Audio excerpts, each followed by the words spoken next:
Ambedkarism. Ambedkarism. Ambedkarism.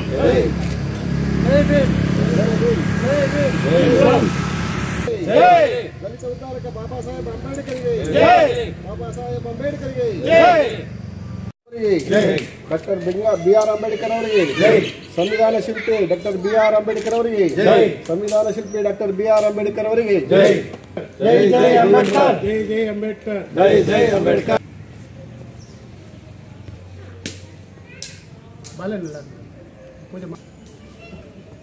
ಸಂವಿಧಾನ ಶಿಲ್ಪಿ ಅಂಬೇಡ್ಕರ್ ಅವರಿಗೆ ಸಂವಿಧಾನ ಶಿಲ್ಪಿ ಅಂಬೇಡ್ಕರ್ ಅವರಿಗೆ ಸಂವಿಧಾನ ಶಿಲ್ಪಿ ಅಂಬೇಡ್ಕರ್ ಅವರಿಗೆ ಭಾರತದ ಸಂವಿಧಾನ ಶಿಲ್ಪಿ ಅಂಬೇಡ್ಕರ್ ಇಲ್ಲಿ ದಲಿತರ ಒಗ್ಗಟ್ಟು ದಲಿತರೇ ಈ ದಿನ ನಿಮ್ಮೆಲ್ಲರ ಜೀವನವನ್ನು ಬೆಳಗಿದಂತಹ ಡಾಕ್ಟರ್ ಬಿ.ಆರ್. ಅಂಬೇಡ್ಕರ್ ಅವರ ಒಂದು ಜನ್ಮದಿನದ ಆಚರಣೆಯಿಂದ ಶುರು ಮಾಡಿದ್ದೀವಿ. ಇವತ್ತು ಮುಖ್ಯವಾಗಿ ರಾಮ್ಜಿ ಸತ್ಪಾಲ್ ಮತ್ತು ಭೀಮಾಬಾಯಿಯ 14ನೇ ಮಗನಾಗಿ ಜನಿಸಿದಂತಹ ಡಾಕ್ಟರ್ ಬಿ.ಆರ್. ಅಂಬೇಡ್ಕರ್ ಅವರು 1891ರಂದು ಜನ್ಮವಾಗ್ತದೆ.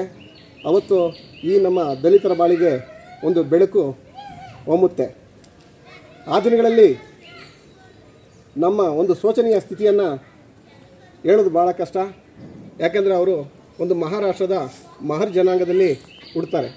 ಮಹರ್ ಜನಾಂಗ ಅಂತಂದರೆ ಒಂದು ಶಕ್ತಿಶಾಲಿ ಹಾಗೂ ಸ್ಥೈರ್ಯದಿಂದ ಬದುಕ್ತಾ ಇದ್ದಂಥ ಒಂದು ಜನಾಂಗ. ಅಂದರೆ ಮಹರ್ ಅಂತಂದರೆ ಮಹಾರಾಷ್ಟ್ರದ ನಿರ್ಮಾತೃಗಳು ಅಂತ. ಮಹರ್ ಅಂದರೆ ಏನು?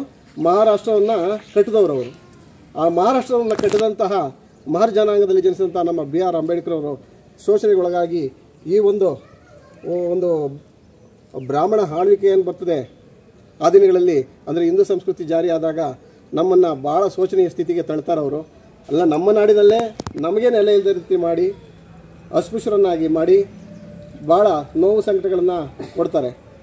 ಕೊಟ್ಟು ನೋವುಗಳನ್ನು ಅನುಭವಿಸ್ತಿದ್ದಂಥ ಕಾಲದಲ್ಲಿ ಬ್ರಿಟಿಷರು 1601ರಲ್ಲಿ ಭಾರತಕ್ಕೆ ಈಸ್ಟ್ ಇಂಡಿಯಾ ಕಂಪ್ನಿಯ ರೂಪದಲ್ಲಿ ಬರ್ತಾರೆ ಸ್ನೇಹಿತರೆ.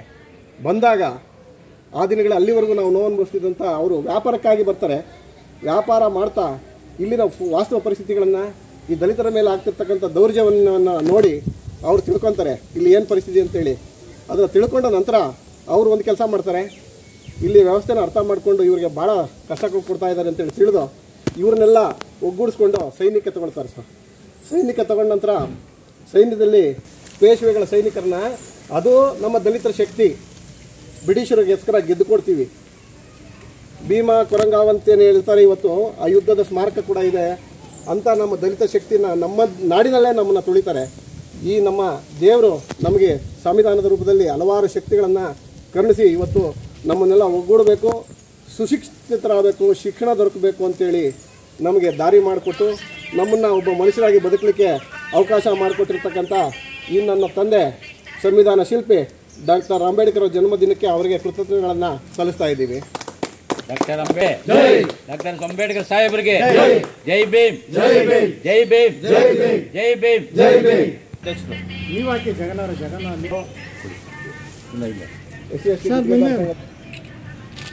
ಕೇಂದ್ರ ಸಮಿತಿ ಯಾವ ಏರಿಯಾ ತಾಲೂಕು ಅಧ್ಯಕ್ಷರು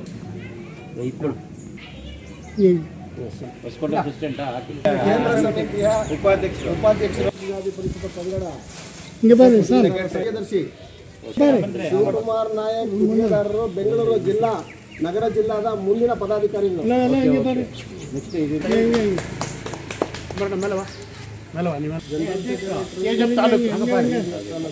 ಸರ್ ಇಲ್ಲಿ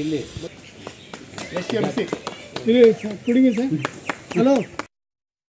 ಸಂವಿಧಾನ ನಮಗೆ ಒಂದು ಪವಿತ್ರವಾದಂಥ ನಮ್ಮ ಗ್ರಂಥ. ಅದಾದಮೇಲೆ ಉಳಿದ ಎಲ್ಲ ಕೂಡ ಬರ್ತದೆ ಅನ್ನುವಂಥ ವಿಚಾರವನ್ನು ಎಲ್ಲರೂ ಕೂಡ ಇವತ್ತು ಅರ್ಥ ಮಾಡ್ಕೊಂಡು ಮಾತಾಡ್ತಾ ಇದ್ದಾರೆ. ಬಾಬಾ ಸಾಹೇಬ್ ಅಂಬೇಡ್ಕರ್ ಅವರು ಸಂವಿಧಾನವನ್ನು ನಮಗೆ ಗೊತ್ತಿಲ್ಲ ಅಂತ ಹೇಳಿದ್ರೆ ನಾವ್ಯಾರೂ ಕೂಡ ಇಷ್ಟು ನೆಮ್ಮದಿಯಿಂದ ನಾವು ಹೋರಾಟಗಳಿರ್ಬೋದು, ನಮ್ಮ ಹಕ್ಕನ್ನು ಪಡ್ಕೊಳ್ಳೋಕ್ಕಾಗಿರ್ಬೋದು, ಯಾವುದೇ ವಿಷಯಗಳಲ್ಲಿ ನಾವು ಭಾಗವಹಿಸಲಿಕ್ಕೆ ಸಾಧ್ಯನೇ ಆಗ್ತಾ ಇರಲಿಲ್ಲ.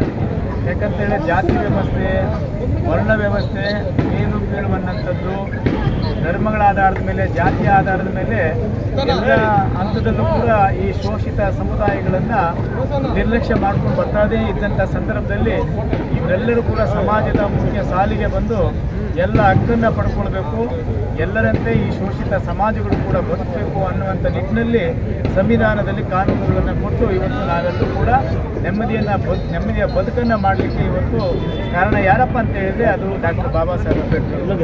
ಅದಕ್ಕಾಗಿ ನಾವೆಲ್ಲರೂ ಕೂಡ ಒಟ್ಟಾಗಿ ಸೇರಿದ್ದೇವೆ. ನಿಮಗೆ ಗೊತ್ತಿದೆ 1925 ಏಪ್ರಿಲ್ 10-11ರಂದು ಬೆಳಗಾಮಿನ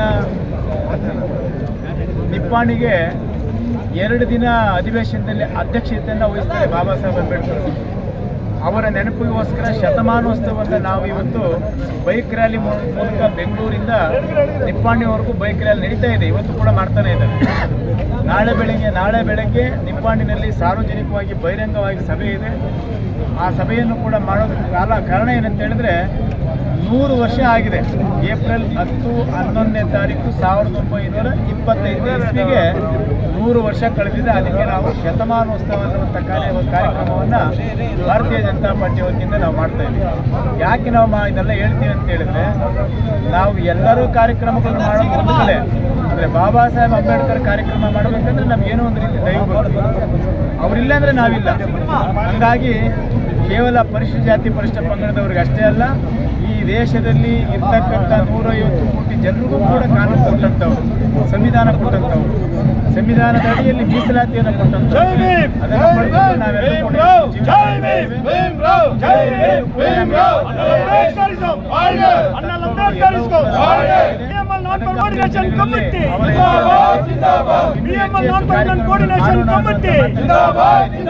ಮಾತನ್ನು ಮುಕ್ತಾಯ ಮಾಡ್ತೀನಿ. ಜೈ